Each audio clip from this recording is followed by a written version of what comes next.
যুক্তরাজ্যের সাবেক নগর এবং দুর্নীতিবিরোধী মন্ত্রী টিউলিপ সিদ্দিক তার মা এবং খালার যোগসাজশে রূপপুর পারমাণবিক বিদ্যুৎ কেন্দ্র প্রকল্প থেকে অর্থ আত্মসাৎ করে সেই অর্থ দিয়ে লন্ডনে বাড়ি কিনেছেন বলে অভিযোগ উঠেছে। এই অভিযোগের তদন্ত করছে বাংলাদেশের দুর্নীতি দমন কমিশন বা দুদক। কেউ না বুঝলেও আমরা আপনার প্রয়োজন বুঝি, আর তাই তো অত্যাধুনিক ফিচার সম্বলিত বিভিন্ন সাইজ আর কালারের 250-টিরও বেশি ডিজাইন অপশন নিয়ে ওয়ালটন স্মার্ট ফ্রিজ বোঝে আপনার প্রয়োজন। ব্রিটিশ সংবাদ মাধ্যম টেলিগ্রাফের একটি প্রতিবেদনে বলা হয়েছে, টিউলিপ সিদ্দিক তার খালা বাংলাদেশের সাবেক প্রধানমন্ত্রী শেখ হাসিনা এবং তার মা শেখ রেহানা এবং পরিবারের অন্যান্য সদস্যের বিরুদ্ধে অভিযোগ, রাশিয়ার অর্থায়নে নির্মিত একটি পারমাণবিক বিদ্যুৎ কেন্দ্র থেকে তারা প্রায় 5 বিলিয়ন মার্কিন ডলার আত্মসাৎ করেছেন। সেই আত্মসাৎ করা অর্থ থেকে 7 লাখ পাউন্ড ব্যবহার করে টিউলিপ লন্ডনে একটি বিলাসবহুল ফ্ল্যাট কিনেছেন বলে অভিযোগ উঠেছে। তদন্তের সর্বশেষ আপডেট থেকে দুদক জানিয়েছে, তদন্তকারীরা দাবি করেছেন এই অবৈধ অর্থ মালয়েশিয়ার অফশোর ব্যাংক হিসাবের মাধ্যমে ট্রান্সফার করে লন্ডনে এসব উচ্চ মূল্যের সম্পত্তি কেনা হয়েছে।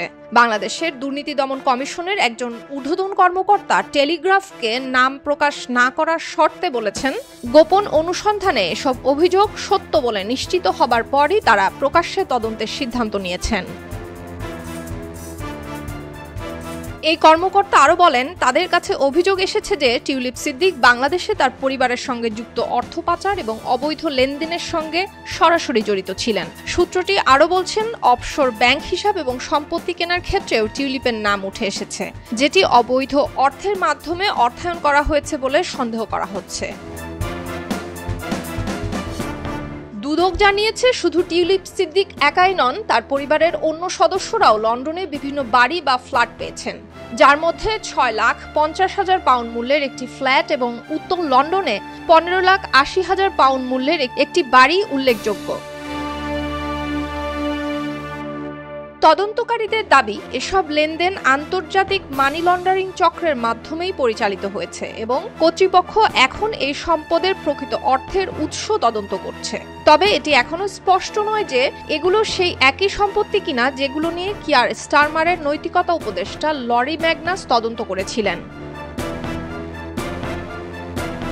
অন্যদিকে ব্রিটেনের লেবার পার্টির একটি সূত্র জানিয়েছে, 7 লাখ পাউন্ড মূল্যের ফ্ল্যাটটি 2004 সালে একজন ব্যবসায়ী টিউলিপ সিদ্দিককে উপহার দিয়েছিলেন। তাই এটি রূপপুর প্রকল্পের সাথে কোনোভাবেই সম্পর্কিত হতে পারে না, কেননা রাশিয়ার সাথে পরমাণু চুক্তিটি স্বাক্ষরিত হয় 2013 সালে। এছাড়া টিউলিপ সিদ্দিকের ঘনিষ্ঠ একটি সূত্র জানিয়েছে, এক্ষেত্রে সময়সীমা মিলছে না। তাছাড়া টিউলিপ সিদ্দিকের বিদেশে কোনো সম্পত্তি বা ব্যাংক হিসেব নেই, কিন্তু শেখ রেহানা এবং তার পরিবারের বিরুদ্ধে চলমান দুর্নীতির তদন্তের অংশ হিসেবে দুদক জানিয়েছে, রূপপুর পারমাণবিক প্রকল্পে 5 বিলিয়ন ডলারের আর্থিক অনিয়মের সন্ধান পাওয়া গিয়েছে।